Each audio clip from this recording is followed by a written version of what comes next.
वेङ्कटपतेर्विष्णो परां प्रेयसी तद्वक्षस्थलनित्यवासरसिकां तत्क्षान्तिसंवर्धिनी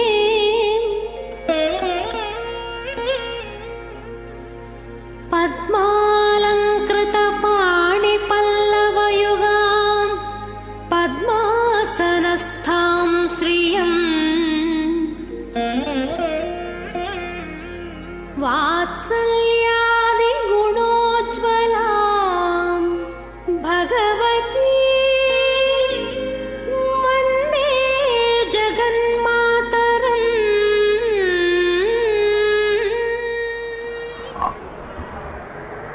हरिः ओम।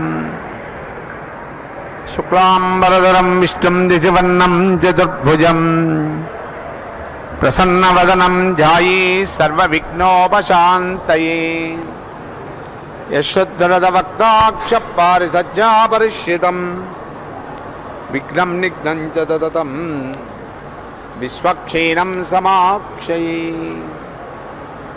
गोविंद गोविंद गोविंद। अद्य श्री भगवतो महापुरुषस्य आद्य ब्रह्मणा विजय प्राप्ते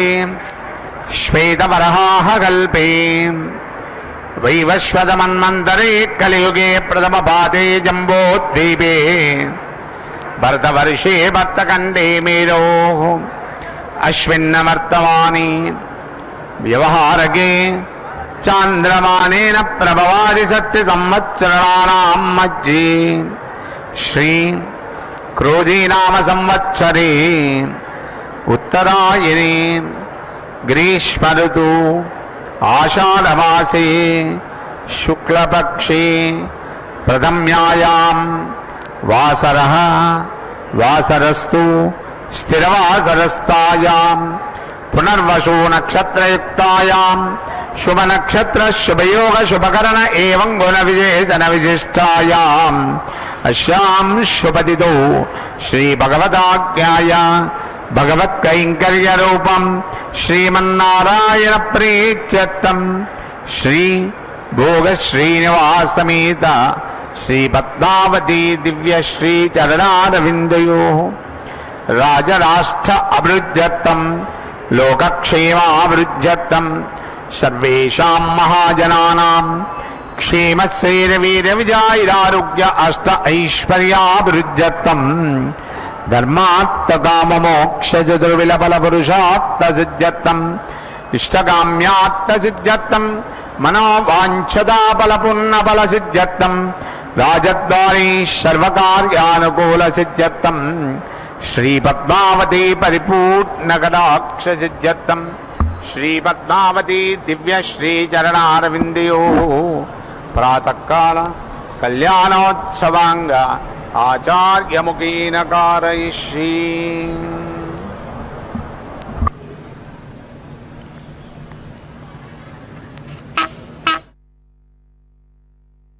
ಪದ್ಮಾವತಿ ಅಮ್ಮನವರ ಕಲ್ಯಾಣೋತ್ಸವ ಕಾರ್ಯಕ್ರಮ ಪ್ರತ್ಯಕ್ಷವಾಗಿ ಪ್ರಸಾರವಾಗುತ್ತಿದೆ. ಸುವರ್ಣವರ್ಣ ವಿಭೂಷಿತವಾಗಿರುವ ದೇವಾಲಯದ ಶಿಖರವನ್ನು ಹಾಗೂ ಮಹಾದ್ವಾರದಲ್ಲಿ ವಿರಾಜಮಾನವಾಗಿರುವಂತಹ ಸಪ್ತಕಲಶಗಳನ್ನು ತಾವು ವೀಕ್ಷಿಸಿದ್ದೀರಿ. ಅದೇ ರೀತಿಯಲ್ಲಿ ಧ್ವಜಸ್ತಂಭದ ಮೇಲ್ಭಾಗ ಮೂರು ಲೋಕಗಳ ದಿವ್ಯತ್ವವನ್ನು ಸಾರುವಂತಹ ರೀತಿಯಲ್ಲಿ ವಿರಾಜಮಾನವಾಗಿದೆ. ಧರ್ಮಕರ್ತೃಗಳು ಈ ಸಂದರ್ಭದಲ್ಲಿ ಸಂಕಲ್ಪವನ್ನು ಗೈದಿದ್ದಾರೆ. ಪದ್ಮಾವತಿ ದೇವಿಯ ದಿವ್ಯ ವೈಭವವನ್ನು ತಾವು ಈ ಸಂದರ್ಭದಲ್ಲಿ ಜಾಜ್ವಲ್ಯಮಾನವಾದಂತಹ ಸುವರ್ಣವರ್ಣ ವಿಭೂಷಿತವಾಗಿರುವಂತಹ ಗೋಪುರಗಳನ್ನು ವೀಕ್ಷಿಸುವುದರ ಮೂಲಕ ಅರ್ಥೈಸಿಕೊಳ್ಳಬಹುದು. ಲಕ್ಷ್ಮೀ ನಿವಾಸವಾಗಿ ವಿರಾಜಮಾನವಾಗಿರುವ ಈ ಸ್ಥಾನ ಸಮಸ್ತ ಭಕ್ತರಿಗೂ ಆನಂದವನ್ನು, ಸಂತೋಷವನ್ನು, ಮಂಗಳವನ್ನು ಉಂಟು ಮಾಡುತ್ತದೆ. ಜಗನ್ಮಾತೆ ಸಮಸ್ತ ಲೋಕಕ್ಕೆ ಐಶ್ವರ್ಯದಾಯಿನಿ, ಶುಭದಾಯಿನಿ, ಮಂಗಳದಾಯಿನಿ. ಕಷ್ಟಗಳನ್ನು ಹೋಗಲಾಡಿಸಿ ಸಾಂತ್ವನವನ್ನು ಒದಗಿಸಿಕೊಡುವಂತಹ ಉದಾರ ಭಾವದಿಂದ ಶೋಭಿಸುವ ಜಗನ್ಮಾತೆಯ ಮಂದಿರವನ್ನು ತಾವು ಈ ಸಂದರ್ಭದಲ್ಲಿ ವೀಕ್ಷಿಸುತ್ತಿದ್ದೀರಿ. ಜಗನ್ನಾಯಕಿಯಾದಂತಹ ಜಗನ್ಮಾತೆ ತನ್ನ ವಿಶೇಷವಾದಂತಹ ವೈಭವಗಳೊಂದಿಗೆ ವಿರಾಜಮಾನಳಾಗಿದ್ದಾಳೆ. ಶ್ರೀ ಶ್ರೀನಿವಾಸ ಪ್ರಭು ವಜ್ರ ಮುಕುಟವನ್ನು ಧರಿಸಿದ್ದಾನೆ, ಶಂಖಚಕ್ರಗಳನ್ನು ಧಾರಣೆ ಮಾಡಿದ್ದಾನೆ, ವರದ ಕಟಿ ಹಸ್ತಗಳಿಂದ ಶೋಭಿತನಾಗಿದ್ದಾನೆ. ಅಂತಹ ಶುಭಕರನಾಗಿರುವಂತಹ ಪರಮಾತ್ಮನ ದಿವ್ಯವಾದಂತಹ ಸ್ಥಾನದಲ್ಲಿ ಈ ಮಂಗಳಕರವಾದಂತಹ ಒಂದು ಪ್ರಕ್ರಿಯೆ ಪ್ರಾರಂಭವಾಗಿರುವುದನ್ನು ತಾವು ಗಮನಿಸುತ್ತಿದ್ದೀರಿ. ಶ್ರೀ ಶ್ರೀನಿವಾಸನು ಜಗದಧಿನಾಯಕನಾಗಿ ಸಮಸ್ತ ಜಗತ್ತಿಗೆ ಮಂಗಳದಾಯಕನಾಗಿ ವಿರಾಜಮಾನನಾಗಿದ್ದಾನೆ. ಇಂತಹ ವಿಶಿಷ್ಟವಾಗಿರುವಂತಹ ಮಂಗಳಮಯನಾಗಿರುವಂತಹ ಶ್ರೀ ಶ್ರೀನಿವಾಸನ ದಿವ್ಯವಾದಂತಹ ಒಂದು ವೈಭವವನ್ನು ನಾವು ಈ ಸಂದರ್ಭದಲ್ಲಿ ವೀಕ್ಷಿಸುತ್ತಾ ಭಕ್ತಜನರೆಲ್ಲರಿಗೂ ಶುಭ ಉಂಟಾಗುವಂತೆ ಈ ಸಂದರ್ಭದಲ್ಲಿ ಪ್ರಾರ್ಥಿಸುತ್ತಾ ಶುಭಕರವಾದಂತಹ ಈ ಒಂದು ಕಲಶಾರಾಧನೆ, ವಿಶ್ವಕ್ಸೇನ ಆರಾಧನಾದಿ ವಿಧಿಗಳನ್ನು ವೀಕ್ಷಿಸೋಣ. ಈ ಸಂದರ್ಭದಲ್ಲಿ ವೇದ ವಿದ್ವದ್ವರೇಣ್ಯರು ಈ ಮಂಗಳಕರವಾದಂತಹ ಒಂದು ಪ್ರಕ್ರಿಯೆಯನ್ನು ಮುಂದುವರಿಸಿಕೊಂಡು ಹೋಗಿದ್ದಾರೆ. ಶುಭಕರವಾದಂತಹ ಈ ಒಂದು ಪ್ರಕ್ರಿಯೆಯನ್ನು ನಾವು ಈ ಸಂದರ್ಭದಲ್ಲಿ ವೀಕ್ಷಿಸುತ್ತಿದ್ದೇವೆ. ಸಮಸ್ತ ಲೋಕಕ್ಕೆ ಶುಭದಾಯಿನಿಯಾಗಿ, ಅರಿಷ್ಟ ನಿವಾರಿಣಿಯಾಗಿ, ಅಕಾಲದಲ್ಲಿ ಬರುವಂತಹ ಪುನಂತಮಾದೇವ ಜನಾಃ ಪುನಂತಮನಬೋಧಿಯ ಪುನಂತ ವಿಶ್ವಾಯವ ಜಾತವೇದ ಪವಿತ್ರವದೆ ಪವಿತ್ರೇಣ ಪುನಾಹಿಮ ಶುಕ್ರೇಣ ದೇವದೀಜ್ಯತೆ ಅಗ್ನೇ ಕೃತ್ವಾ ಕರ್ದೋಗಮ್ರಣೋ ಯತ್ತೆ ಪವಿತ್ರಮರ್ಚಸಿ ಅಗ್ನೇ ವಿದುತಮಂತರ ಬ್ರಹ್ಮದೇನ ಮುನೀಮಹೇ ಭಾಭ್ಯಾನ್ ದೇವ ಸವಿತಃ ಪವಿತ್ರೇಣ ಸವೇನ ಚ ಇದಂ ಬ್ರಹ್ಮ ಪುನೀಮಹೇ ವೈಶ್ವದೇವಿ ಪುನದಿ ದೇವ್ಯಾಗಾದ್ ಯಸ್ಯೈ ಬಕ್ವೇ ಸ್ತನವೋ ವೇದಪೃಷ್ಠಾಃ ತಯಾ ಮುದಂತಸ್ವಧಮಾತೇಷು ಅಯಜ್ಞಸ್ಯಾಮೃತಯೋರಹೀಣಾಂ ಐಶ್ವಾನರೋ ರಶ್ಮಿಭಿರ್ಮಾ पुनादो पादप्राणेन शिरोमयो भोः यावा पृथिवी वैसापयोभिः दावरी यज्ञे मापुनीताम् बृहद्भिस्तविदस्रभिः परशिष्ठैर्देवमन्मभिः अग्ने रक्षैः पुनाहिमा येन देवा अपुनताम् येनापो दिव्यङ्कसः येन दिव्येन ब्रह्मणा इदं ब्रह्म पुनीमहे यप्पावमानीरध्येते ऋषिभिः सम्भतकं रसम् सर्वकं सबोधमस्नाति सदिदं मातरिश्वना पावमानीर्योऽध्येते ऋषिभिः सम्भतकं रसम् तस्मै सरस्वती दुहे क्षीरकं सर्पिर्मधुदकं पावमाने स्वस्य यनेः सुदुघाहि वयस्वदेः ऋषिभिः सम्भतो रसः ब्राह्मणे समृतकं हितं पावमानेर्दिशन्तु नः इमं लोकमथ होमं कामान् समर्थयन्तु नः देवैः समाभृताः पावमाने स्वस्य यनेः सुदुघाहि घटश्च्युतः ऋभिः सम्भतो रसः ब्राह्मणे समृतकं हितं तेन देवाः पवित्रेण आत्मानं पुनते सदा तेन सहस्रधारेण पावमान्यः पुनन्तु मा प्राजापत्यं पवित्रं सदाद्यामगं हिरण्मयं तेन ब्रह्मविदो वयम् ओदं ब्रह्म पुनीमहे इन्द्रसुनीति सहमा पुनादो सोमस्वस्यावरुणः समीच्या यमो राजा प्रमणाभिपुनादुमा तदवेदामोर्जयन्त्या पुनादो भोर्भुवस्सुवः तच्छंयोरावृणीमहे गातुं यज्ञाय गातुं यज्ञपदये दैवे स्वस्तिरस्तुनः स्वस्तिर्मानुषेभ्यः ऊर्ध्वञ्जिगातु भेषजं शन्नो अस्तद्विपदे सञ्चतुष्पदे ॐ शान्ति शान्ति शान्तिः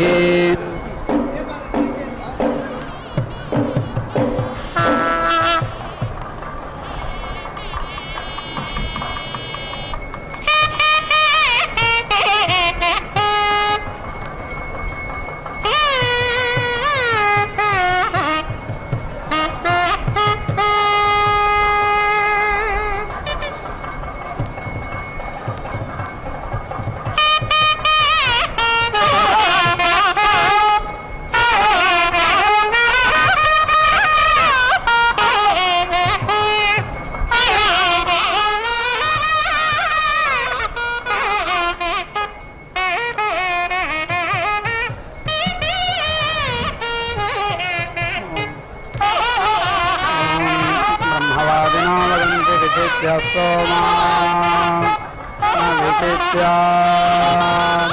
इति सोमो वावोषधीनागं राजा तस्मिन् यदापन्नङ्गृहितमेवास्तद्यद्विचिनुयात् यथा स्याद्यसितन्निष्ठिरति तादृगेव तद्यन्न विचिनुयात् यथा क्षन्नापन्नं निधावति तादृगेव तच्छोधुको धर्यो स्याच्छोधुको हितवानः सोमविक्रयेन् सोमकं शोधयेत् एव ब्रूयाद्यदीतरं यदीतरमुभयेनैव सोमविक्रयणमर्पयति तस्मात् सोमविक्रये क्षोधुको ऋणः स्माहोपवेशि सोमक्रयण एवाहम् यशवनमवरुन्ध इति पशूनां चन्मन्मिमीते पशूनेवावरुन्धे पशवो हि तृतीयकं सवनम् यङ्कामयेता पशुस्यादित्यक्षतस्तस्य मिमीतर्क्षं वा अपसव्यमपशुरेव भवति यङ्कामयेत पशुमान् स्यादिति लोमतस्तस्य मिमीतैतत्वै पशूनागं रूपकं रूपेणैवास्मै पशूनवरुन्धे पशुमानेव भवत्यपामन्ते क्रीणाति सरसमेतैनं क्रीणाति यमात्योऽसीत्याहमैवैनं कुरुते शुक्रस्ते ग्रह इत्याह शुक्रात्यस्य ग्रहो न साक्षयाति महिमानमेवास्याच्छयात्य न साक्षयाति तस्मादनो वाक्यगं समे जीवनं यत्र खलु वा येदगं शेष्णाहरन्ति तस्मात् शेरजहार्यं गिरौ जीवनमभिष्यं वेदगं सवितारमित्यतिच्छन्दवत्सामि मीते तिच्छन्दावै सर्वाणि छन्दागं सर्वेभिरेवैनं छन्दोभिर्नमीते लक्ष्मवा येषा छन्दसां यदतिच्छन्दसच्चामिमीते वर्ष्मैवैनकं समानानां करोत्येकैकय सर्गं मिमीते यातयाम्नियैवैनं मिमीते तस्मान्नानावीर्याङ्गुलयः सर्वास्त्वङ्गुष्ठमुपनिगृह्णाति तस्मात् समावद्वीर्योऽन्याभिरङ्गुलिभिस्तस्मात् सर्वा अनुसञ्चरति यत्सह सर्वाभिर्मिमीतसग्रश्लिष्टा अङ्गुलयो जायेरन्नेकैकयोत्सर्गं मिमीते तस्मात् विभक्ता जायन्ते पञ्चकृत्वो यजुषा मिमीते पञ्चाक्षरा पङ्क्तिपाङ्क्तो यज्ञो यज्ञमेवावरुन्धे पञ्चकृत्वस्तूष्णीम् दश सम्पद्यन्ते दशाक्षरा विराडन्नं विराट् विराजैवान्नाद्यमवरुन्धे यद्यजुषामीते भूतमेवावरुन्धे यत्तूष्णीं भविष्यद्यद्वै तावानेव सोमस्यात् यावन्तं मिमीते जवानस्यैव स्यान्नापि सदस्यानां प्रजाभ्यस्त्वेत्युपसमोहति सदस्यानेवान्वा भजति वाससोपनह्यति सर्वदेवत्यं वै वासः सर्वाभिरेवैनं देवताभिः समर्थयति पशवो वै सोमप्राणायत्वेत्युपनश्यति प्राणमेव पशुषु दधाति व्यानायत्वेत्यनुसृन्धति व्यानमेव पशुषु दधाति अस्मात् सुबन्तं प्राणान् जहति यत्कलयाते सभेन ते क्रीडानीति पनेतागो अर्घकं सोमं कुर्यादगो अर्घं यजमानमघो अगो अर्घमध्वर्यङ्गोऽस्तु महिमानन्नावतिरेद्गवाते क्रीणानीत्येव ब्रूयात् गो अर्घमेव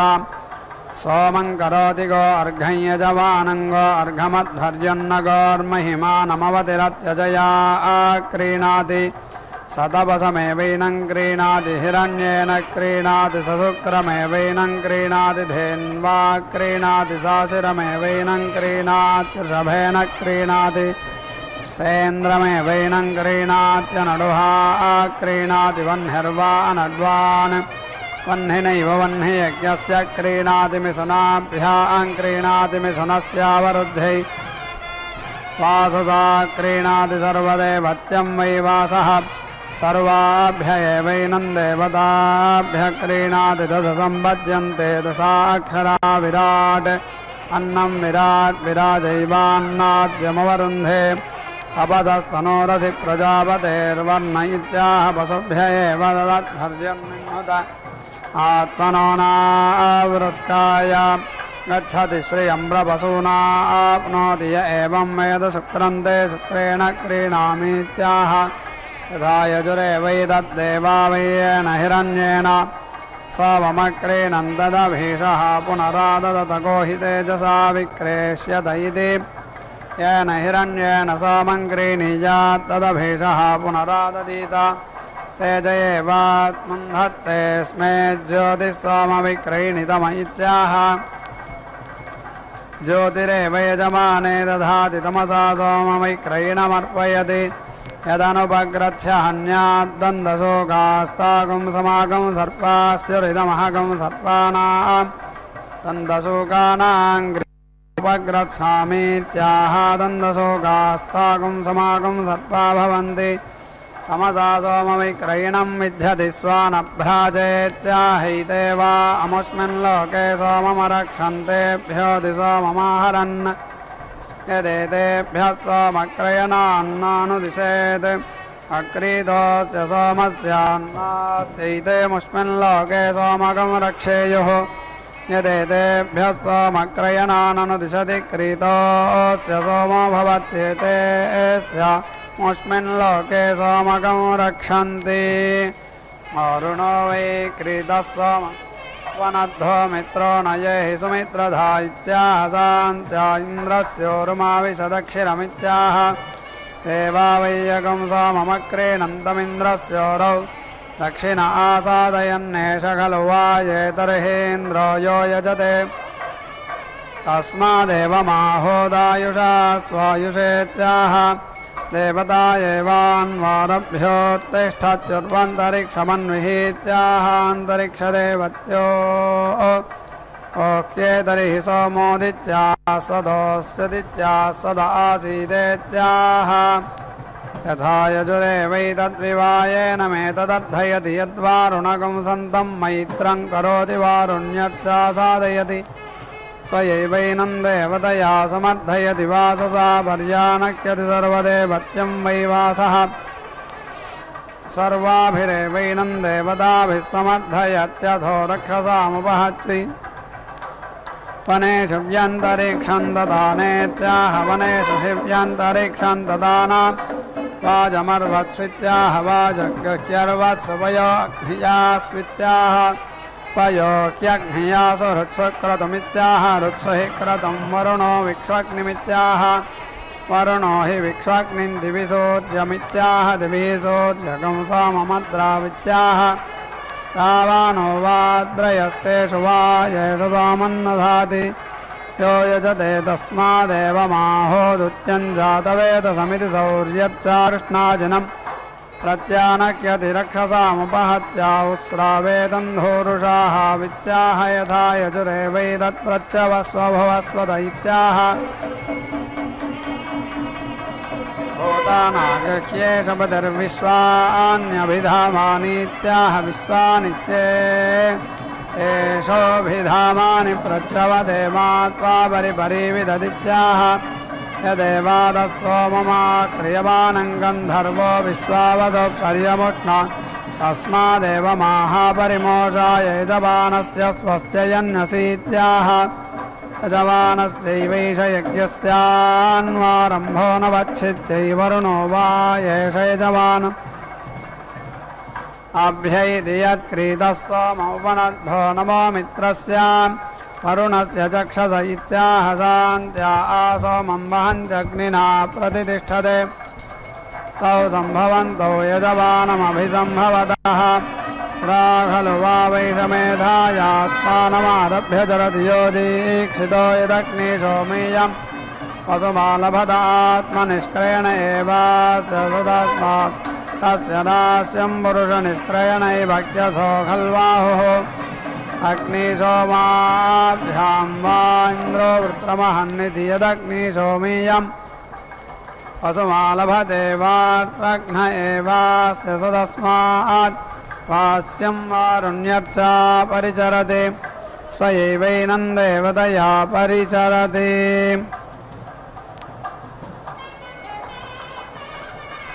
यदुभौ विमुच्यातिच्छं गृह्णीयात् यज्ञं विच्छिन्द्यात् यदुभावविमुच्य यथा नागतायातिच्छं क्रियते तादृगेव तद्विमुक्तोऽन्यो नद्वान् भवत्य विमुक्तोऽन्योऽथातिच्छं गृह्णाति यज्ञस्य सन्तच्चैवत्न्यन्वारवते पत्नीः वारेणक्यस्येषे पत्न्यैवानुमतन्निर्वपति यद्वै पत्नी यज्ञस्य करोति मिथुनं ददथो पत्न्या एवैष यज्ञस्यान्वारम्भो न वच्छित्यै यावद्भिर्वै राजानुचरैरागच्छति सर्वेभ्यो वै तेभ्यादित्यं क्रियते छन्दागुंसि खलु वै सोमस्य राज्ञोऽनुचराण्यग्नेरातिच्छमसि न वेत्त्वेत्याह गायत्र्या एवैतेन करोति सोमस्यातिच्छमसि विष्णवे त्वेत्याह विष्णुभये वैतेन करोत्यतिथेरातिच्छमसि विष्णवे त्वेत्याह जगत्या एवैतेन करोत्यग्नये त्वा रायस्वोषधावन्ने विष्णवे त्वेत्याह नुष्टुभये वैतेन करोति सेनाय त्वा सोमभृते विष्णवे त्वेत्याह गायत्र्या एवैतेन करोति पञ्चकृत्वो गृह्णाति पञ्चाक्षरा पङ्क्तिः पाङ्क्तो यज्ञो यज्ञमेवावरुन्धे ब्रह्मवादिनो वदन्ति कस्मात् सत्यात् गायत्र्या उभयतातिच्छस्य क्रियत इति यदेवादः सोममाहरत् तस्मात् गायत्र्या उभयतातिच्छस्य क्रियते पुरस्ताच्चोपरिष्टाच्च शिरो वा एतद्यज्ञस्य यदातिच्छन्नवकपालः पुरोडासो भवति तस्मान्नवधाशिरो विश्यो तन्नवकपालः पुरोडासो भवति ते त्रयस्त्रिकपालाः त्रिवृतास्तोमेन संहितास्तेजस्त्रिवृत्तेज एव यज्ञस्य शीर्षं दधाति नवकपालः पुरोडासो भवति ते त्रयस्त्रिकपालाः त्रिवृता प्राणेन संहिता त्रिवृद्वै प्राणस्त्रिवृतमेव प्राणमभिपूर्वम् यज्ञस्य शीर्षं दधाति प्रजापतेर्वा एतानि पक्ष्वानि यदश्ववाला ईक्षवीतिरश्चि यदाश्ववालप्रस्तरो भवति ऐक्षवीतिरश्चि प्रजापतेरेव तच्चक्रः संहरति देवा वैया आहुतिरजुहवस्तासुरा निष्कावमादन्ते देवाः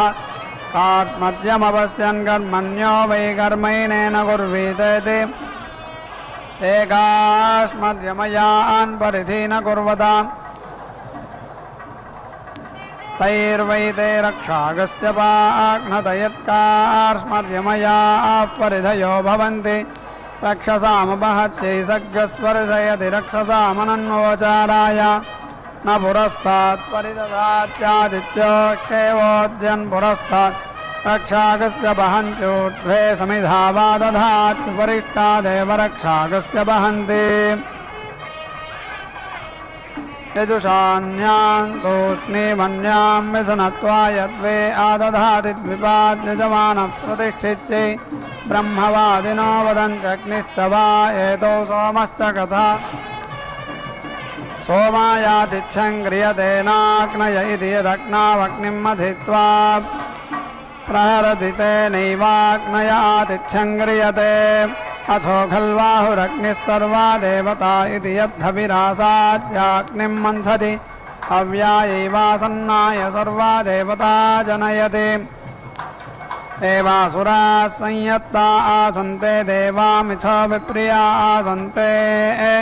तेऽन्योन्यस्मै ज्यैष्ठ्यायातिष्ठमानाः पञ्चधा व्यक्रामन्नग्निर्वसभिः सोमो रुद्रैरिन्द्रो मरुद्भिः वरुणादित्यैर्बृहस्पतिर्विश्वैर्देवैस्ते मन्यन्तासुरेभ्यो वा इदं भ्रातृयेभ्यो रथ्यामो यन्मिथो विप्रिया स्मो यान इमाः प्रियास्तनुवस्ताः समवज्यामहे ताभ्यः स निर्रच्छाद्यो न प्रथमो ओन्योन्यस्मै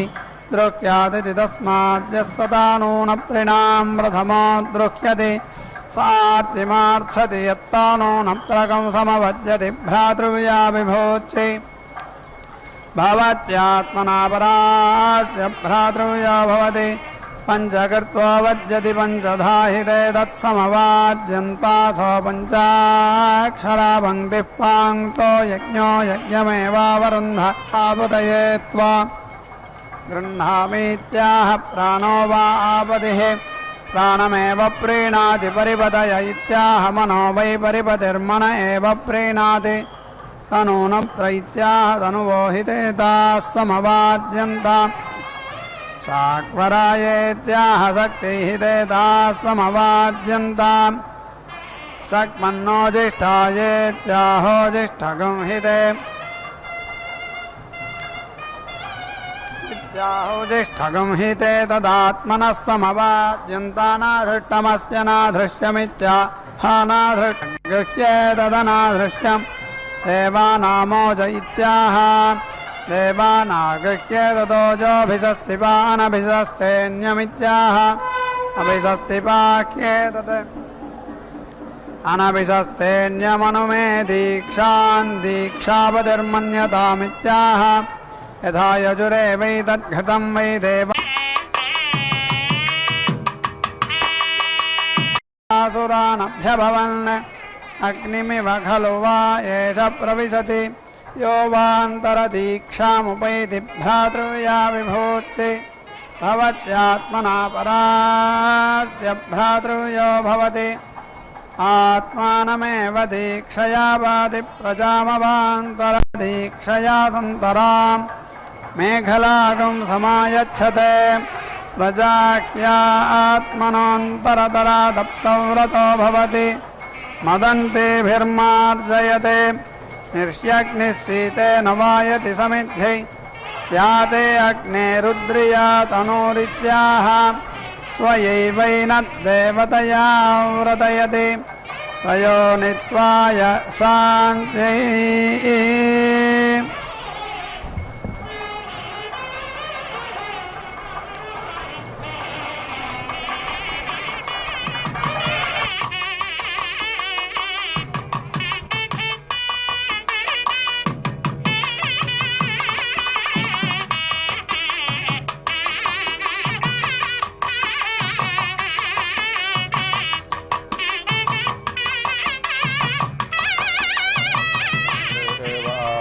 योरराटे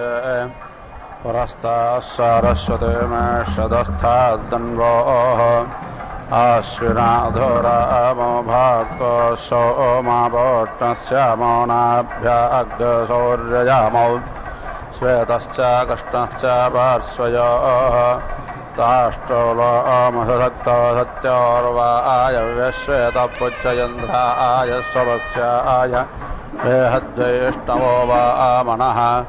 रोहितो धूम्ररोहितकर्कन्दो रोहितस्ते सौम्या बभ्रुरारुणबभ्रुचुका बभ्रु ते वा अरुणाः तिरन्द्रो तस्य तिरन्द्रसमन्दते बाहुरन्नदस्य बाहुस्तमन्दते बाहुस्ते वार्गपत्याः पृषते क्षुद्रप्रेषते स्थूलप्रेषते दामयद्रावरण्याः शुद्धबालः सर्वशुद्धबालो मणिबालस्त अश्विनाः श्वेतश्चेताक्षो अरुणत्ते रुद्राय पशुपताय कर्णायामाः अवलिप्तारोध्रानभोरोपापार्जन्याः प्रस्तिस्तिरस्तिरापस्तिरोद्धपस्तिस्ते मारुताः फल्गोल्लोहितोर्णे बालक्षेताः सरस्वत्याः देहकर्णशण्ढकर्णो अध्यलोहकर्णत्वाष्टाः कृष्णाङ्ग्रे एव स्थितिकक्षो अन्ततस्तस्तये इन्द्राग्नाः कृष्टाञ्जरल्पा अञ्जर्महाञ्जस्तवोरस्याः शिल्पा वैश्वदेव्यो रोहिण्यस्त्रवाजो वाचे विज्ञात अदित्ये सरोपाधात्रेवद्दर्यो देवानां पत्नेभ्यः कृष्णाङ्ग्रे एवाग्नेयास्येति प्रभोवतो नागरोहिता रुद्राणां श्वेतावरोगिणादित्यानां नभोरोपापार्जन्याः उन्नतरेषभो वा मनत्तये इन्द्रावैष्टवा उन्नतश्चेदभागश्चेदभिष्टतये इन्द्रापावगस्पत्याः सुकारोपावाजना कल्मारा अग्निमारुतास्यामा पौष्णाः एता ऐन्द्राग्नान्द्विरोपा अग्निशो मेया वामनानद्वा आग्ना वैष्णवाः वसामयत्रावरण्योऽन्यतायेऽन्यो मैत्रयाः कृष्टङ्ग्रे एवाग्नेया बभ्रवः सौम्या श्वेता वा आयव्या अविज्ञाता अदित्यै सरोपाधात्रैवच्चतुर्यो देवानां पत्नेभ्यः कृष्णा भूमा धूम्रा अन्तरिक्षा मृगन्तो दिव्याः सपला वयुद्युताः सिद्मास्तारकाः धूम्रान् वासन्ताजालाभते श्वेतान् ग्रेष्माजा कष्टान् वरुषाभ्यो अरुणान् शरदे प्रसादो हेमन्ताया प्रसङ्घान् शिशिराय त्रवायो गायत्रे पञ्चावजदृष्टभे आदित्यवाहो जगत्ते त्रिवत्सा नष्टभे दुर्यवाः उष्णिः अष्टवाहो विराजा उक्षानो मृगत्यारेषभा ककुभे अनन्वाः पन्ते धनवोदिच्छन्दसे कृष्टङ्ग्रे एवाग्नेया बभ्रवः सौम्या श्वेता वा आयव्या अविज्ञाता अदित्ये कृष्टङ्ग्रे एवाग्नेया बभ्रवः सौम्या ओपद्वस्ताः सावित्रावत्तदर्यचारस्वत्यस्यामा पौष्णाः कृष्णायो मारुता बाहुरूपा वैश्वदेवा वसाद्या वा पृथिवीजाः उक्ताः सञ्चरायेता ऐन्द्राग्नाः कृष्णा वा अरुणा प्रस्तायो मारुता कायास्तो पराः अग्नजने कवते प्रथमजानालापते मरुद्भ्यः शान्तवनेभ्यः सवात्यान् मरुद्भ्यो अग्रमेदेभ्यो बष्केहान् मरुद्भ्यः क्रीलेभ्यः सग्गदृष्टान् मरुद्भ्यः सुधावद्भ्यो न दृष्टान् उक्ताः सञ्चरायेता ऐन्द्राग्नाः प्रासृङ्गामायेन्द्रा बाहुरूपा वै त्वकर्मणाः धूम्राबभ्रणे गादा पितॄणाग्गो महावतां बभ्रवो धूम्रणे गादा पितॄणां वर्षताम् कृष्णाबभ्रणे गादा पितॄणामग्निष्ट्वात्तानां कृष्णाप्रशन्तस्त्रय्यम्बकाः उक्ताः सञ्चरायेताः सुनासीरेयाः श्वेता वा आयव्याः श्वेताः सौर्याः वसन्ताया कपिञ्जालानालापते ग्रीष्माया कलविङ्गान्वर्षाभ्यत्तिरञ्चरते वर्तिकाः हेमन्ताय ककाराचेराय विकाकरान् समुद्राय सुमारानालापते पर्जन्याय मण्डूकानद्यो मत्स्यान् मित्राय कुलीपयान् वरुणाय नाक्रान् सोमाय हग्गसानालापते वाजवे बलागायन्द्राग्निभ्यां कृञ्चान् मित्राय मद्गोन्वरुणाय चक्रवाकान् अग्नय कुटरोनालापते वनस्पतिभ्यवलोकानग्निरोमाभ्यां शासान् अश्वभ्यान् मयूरान् मित्रावरुणाभ्यां कपोतान् सोमाय लबानालापते तुष्ट्रे कौलिकान् गोरादेर्देवानां पत्नेभ्यः कुलिकादेवजामिभ्यो अग्नय गृहपातये पारुष्टान् अन्ये पारापातानालापते रात्रे तेजापुराहोरात्रयोः सन्धिभ्यो जतोः मासेभ्यो दात्यौहान् संवत्सराय मगतः सोपर्णान् भूम्या आखोनालापते अन्तरिक्षाय पान्त्रान् दिवेकथान् दिग्भ्यो नाकुलान् बभ्भोगानवान्तरदिशाभ्याः अशुभ्यरज्जानालापते रुद्रेभ्यो रुरोनादित्येभ्योऽन्यङ्गान् विश्वेभ्यो देवेभ्यः पृषतां साध्येभ्यः कुलङ्गान् ईशानाय परद्वत आलापते मित्राय गौरान् वरुणाय मखिषान् बृहस्पताय गभजाग्रस्तौष्ट्रान् प्रजापातये पुरोषान् अत्यनालापते वाचे पृषेन् चक्षुषे मथकान् श्रोत्राय भृङ्गाः प्रजापातये च वाजवे चको मृगो वरुणायारण्यो मेधो जमाय कृष्णो मनुष्यराजाय मर्कटाः शार्दूलाय रोगिद्रेषभाय गभजे क्षिप्रचेनाय वर्तिकानीलङ्गो क्रमे समुद्राय धुमारो हिमवते अस्ति अजुप्राजापत्यवलोहलिक्ष्णाविषदग्गदत्ते धात्रे दिशाङ्कङ्कोदुंशाग्नेयी कलविङ्गो लोहितायपुष्करदादत्ते त्वाष्ट्रापाचे कृञ्जाः सोमायकुलुङ्गारण्यो जोनाकुलत्सकाते पोट्टाक्रोट्टामायोरिन्द्रश्च गौरमृगः पिद्धोऽन्यङ्कर्कटस्ते नोमत्ते प्रतिश्रुत्काये चक्रवाकः सौरे बलागादाग्रश्रेयत्सयाण्डागत्ते मात्रा सरस्वत्या सौरे बलागासाग्रश्रेयस्सयाण्डागत्ते मात्रा सरस्वत्या अजुप्राजापत्यवलोहलक्ष्णाविषदग्गदत्ते धात्रे दिशाङ्कङ्कोदुंशाग्नेयी कलविङ्गो लोहितायपुष्करदादत्ते त्वाष्ट्रापाचे कृञ्जाः सोमायकुलुङ्गारण्यो जोनाकुलत्सकाते पोट्टाक्रोट्टामायोरिन्द्रश्च गौरमृगः पिद्धोऽन्यङ्कर्कटस्ते नोमत्रे प्रतिश्रुत्काये चक्रवाकः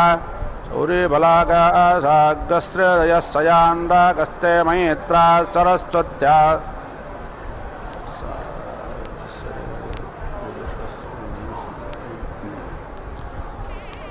अजुप्राजापत्यवलोहलक्ष्णाददत्ते धात्रे दिशाङ्कङ्कोदुंशाग्नेयी कलविङ्गो लोहितायपुष्करदादत्ते त्वाष्ट्रापाचे कृञ्जाः सोमायकुलुङ्गारण्यो जोनाकुलस्सकाते पोट्टाक्रोट्टामायोरिन्द्रश्च गौरमृगः विद्धोऽन्यङ्कर्कटस्ते नोमत्ते प्रतिश्रुत्काये चक्रवाकः सौरे बलागासाग्रश्रेयस्सयाण्डागस्ते मैत्रा सरस्वत्या सारे पुरुषवाक्ष्वाविद्गौमि सार्धूलोपृथक्कृतागस्ते मन्यवे सरस्वते सुखपुरुषवाग सुपर्णपार्जन्य आदर्वा असोदर्वीदाते वाजवे बृहस्पताये वाचस्पताये पैङ्गराजो लज अन्तरिक्षः प्लवो मद्गुर्मध्यस्तेन देवतये अद्या वा पृथिवी यः कूर्मः पुरुषमृगच्छन्द्रमासो गोदाकालाकादार्वाघाटस्ते वनस्पतेनाङ्कृकवागुच्चावित्रो अग्गसो वातस्य आक्रोमकारकुलेपयस्ते गोपारस्य ह्रये सल्यागः येऽन्यण्डो मण्डो गोमूषिकादित्यरस्ते तप्पानाल्लोपात अश्विनकृष्णो रात्रे रक्षो जतोऽशोशुलीकातयेतरजनानां जगाका वैष्णवी अन्यवापो अर्धमातारामृत्यो मयोरस्व पर्णस्ते गन्धर्वाणामपामुद्रो मासाङ्कस्यपः रोहित्कण्डराजे गोळप्ते गाते अप्सरधान्मृत्यपेचितः परिषाहुर्रोतो नामाकसो मान्दालस्ते पेत्रेणां बलाजाजकरो वशो नां कपिञ्जालः कपोतवलोकसस्ते नररत्ते वरो नाजारण्यो मेषः श्वित्र आदित्यानामृष्टो गृणेवान्वाद्येन दत्ते मत्या अरण्याय श्रमरो रौद्रः क्वयक्कुटरुद्दात्यौहस्ते वाजिनाङ्कामायपिकः खड्गो वै स्वदेवस्वाकृष्टं कर्णो गद्धभस्थरक्षुस्ते रक्षसामिन्द्राय सूकरः शिग्गोः मारुतकृकलासपिप्पाकाशकुणस्ते सारव्यायै विश्वेषां देवानां पृषतः सादन्तद्भिरवाकान्तमूलयमृदम्बस्त्वेऽस्ते गान्दग्गष्ट्राभ्याग् सरस्वत्या अग्रजक्वं जक्वाय उत्सादम् अवक्रन्देन तोलवाजग्ग अनव्यामपास्य नवृषाणमाण्डाभ्याम् आदित्यां शुश्रभिः पन्थारम्भोभ्यां द्यावा पृथिवीवर्तोभ्यां विद्युतं कनेनागाभ्यां शुक्लाय स्वाहा कृष्णाय स्वाहा पार्याणपक्ष्मान्यवार्या इक्षवो वार्याणपक्ष्मानि पार्या इक्षवाः वातं प्राणेन आपानेन नासिके उपजाममदारेणोट्टेन तदुत्तारेण प्रकाशेनान्तरमनोकाशेन भाग्यं निवेष्टं मोद्रास्थानयित्रं निर्बाधेनासनं मच्चिष्केन विद्युतं कनेनागाभ्याम् कर्णाभ्याग्श्रोत्राभ्यां कर्णोते धनेमाधरकण्ठेनापस्तुष्ट्रकण्ठेन चित्तं मन्याभिः अदिदिग्गसेष्टा नरतन्नज्जल्यन सेष्टा सङ्ग्रसे प्राणाङ्घ्रेष्मानग्गस्तुपेन मसकान् केशैरिन्द्रग्गस्वपासावहेन मृगस्पतिग्गसकुनसादेन कूर्मान् सपैराक्रमानङ्गस्थूलाभ्यामृक्षलाभिः यवं जङ्घाभ्यामद्वानं बाहुभ्याञ्जाम्बेलेनारण्यमग्निमातरुभ्यां पूषणं दोर्भ्यामस्विनाग्दशाभ्याग्गरुद्रग्गरोराभ्याम् अग्नेपक्षतर्वाजोऽन्यपक्षतरन्द्रतेजापाञ्चातत्ते आदित्ये पञ्चमेन्द्रान्ने दट्टे मरुदाग्दत्तमे बृहत्पतेरष्टमे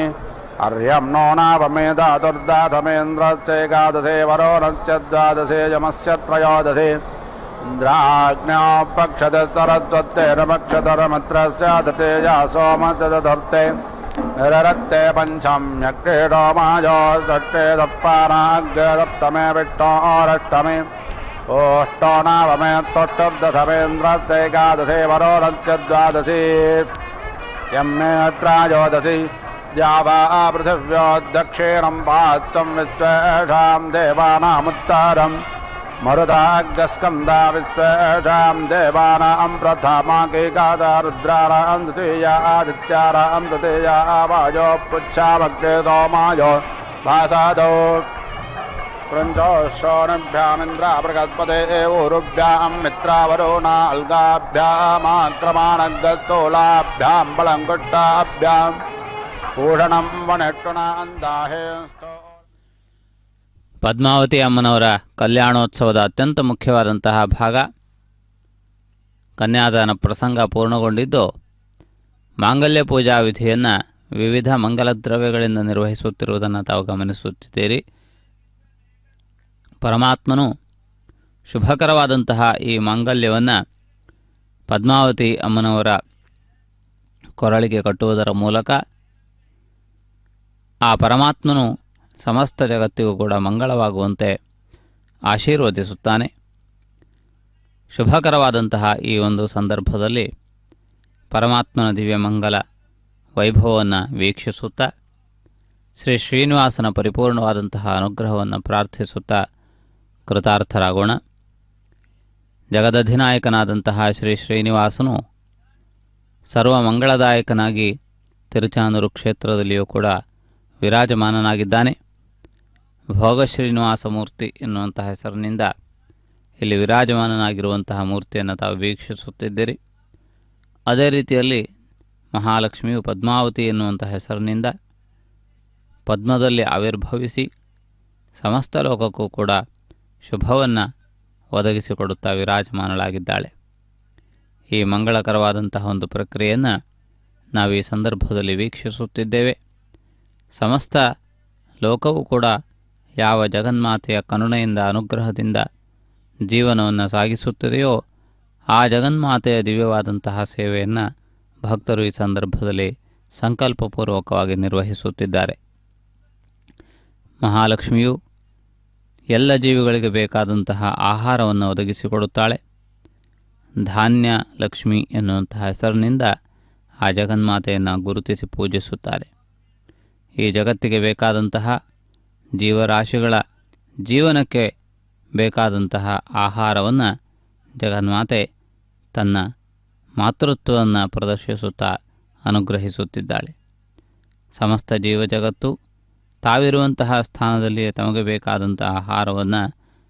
ಪಡೆದುಕೊಳ್ಳುತ್ತದೆ. ಅದು ಇನ್ನೊಂದು ವಿಶೇಷ. ಆ ರೀತಿಯಾದಂತಹ ಒಂದು ವ್ಯವಸ್ಥೆಯನ್ನು ಮಾಡಿರುವಂತಹ ಆ ಜಗನ್ಮಾತೆ ಈ ಸಮಸ್ತ ಜಗತ್ತಿನ ಆಗುಹೋಗುಗಳನ್ನು ನಿರಂತರವಾಗಿ ನಿರ್ವಹಿಸಿಕೊಂಡು ಬಂದಿದ್ದಾಳೆ. ಆದ್ದರಿಂದಲೇ ಆ ಜಗನ್ಮಾತೆಯನ್ನು ಜಗಜ್ಜನನಿ ಎಂದು ಕರೆದಿದ್ದಾರೆ. ಅಂತಹ ಜಗನ್ಮಾತೆಯ ದಿವ್ಯವಾದಂತಹ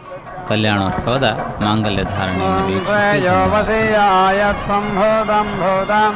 ಚಿತ್ರಕೇತು ಪ್ರಭಾನಾಭಾಂ ಸಂಭಾವಿ ಜ್ಯೋತಿಷ್ಮಾಗಸ್ತೇಜಸ್ವಾನಾದಭಗ್ಯಸ್ತಪನ್ನಭಿತಪನ್ನೆ ರೋಚನರೋಚಮಾನಸ್ಸ ಭನಸ್ಸ ಭವಾನ ಕಲ್ಯಾಣಃ.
भोजन्द्रविश्वतो दब्दासो अपारेदास उद्भिदाः देवानो यथा सतमन्वृत असन्नप्रायवो रक्षितारो दिवे दिवे देवानां भद्रासो मदर्रोजो यतां देवाना अग्रादरभिरो निवर्तताम् देवाना अग्रसख्यमुपासेति मा वयं देवानाय प्रतिरन्दजीवते तान् पूर्वाजानविदाहोमहे वयं भगं मित्रमदेदं दक्षामश्रदम् अर्यमनं वरो नग्गसोमामच्युनादरत्वतेरत्वभगामयस्करते तन्नो वातो ओमयो भुवात वेरजं तन्माता पृथिवे तत्पिताद्यौः तद्ग्राभानसोमसुतो ओमयो भुवत्तदच्युनादरतं दृष्ट्यायुवं तमेधानं जगातत्तत्तरस्पतिं धयञ्जन्नमपासे ओमहे वयं पूषानो यदा वेदामसद्वृधे रक्षिता वायुरदब्धस्वस्तये स्वस्तिरजन्द्रो वृद्धस्रावा स्वस्तिरं पूषा विश्ववेदाः स्वस्तिरस्ताक्षो अरिष्टनेमि स्वस्तिरो बृहस्पतिर्दधातु ऋषादश्वामृतप्रत्ययमादरशुभञ्जावानो विदथे रजग्मायः अग्नजग्वामनावच्चोरादकृतो विश्वेनो देवा अवतागामन्यः भद्रं कर्णे विष्णुयाम देवा भद्रं पच्येमाक्षभिर्यजत्राः स्थिरैरङ्गैस्तट्ठवाग्स्तनोभिर्व्यासेम देवहितं यदायोः अदमिन्नसरदो अन्ते देवा यत्रानश्चक्राजरसं तनूनां पुत्रादो यत्रा पितरो भवन्ति मानो मद्यारेर्षतायुर्गन्तोः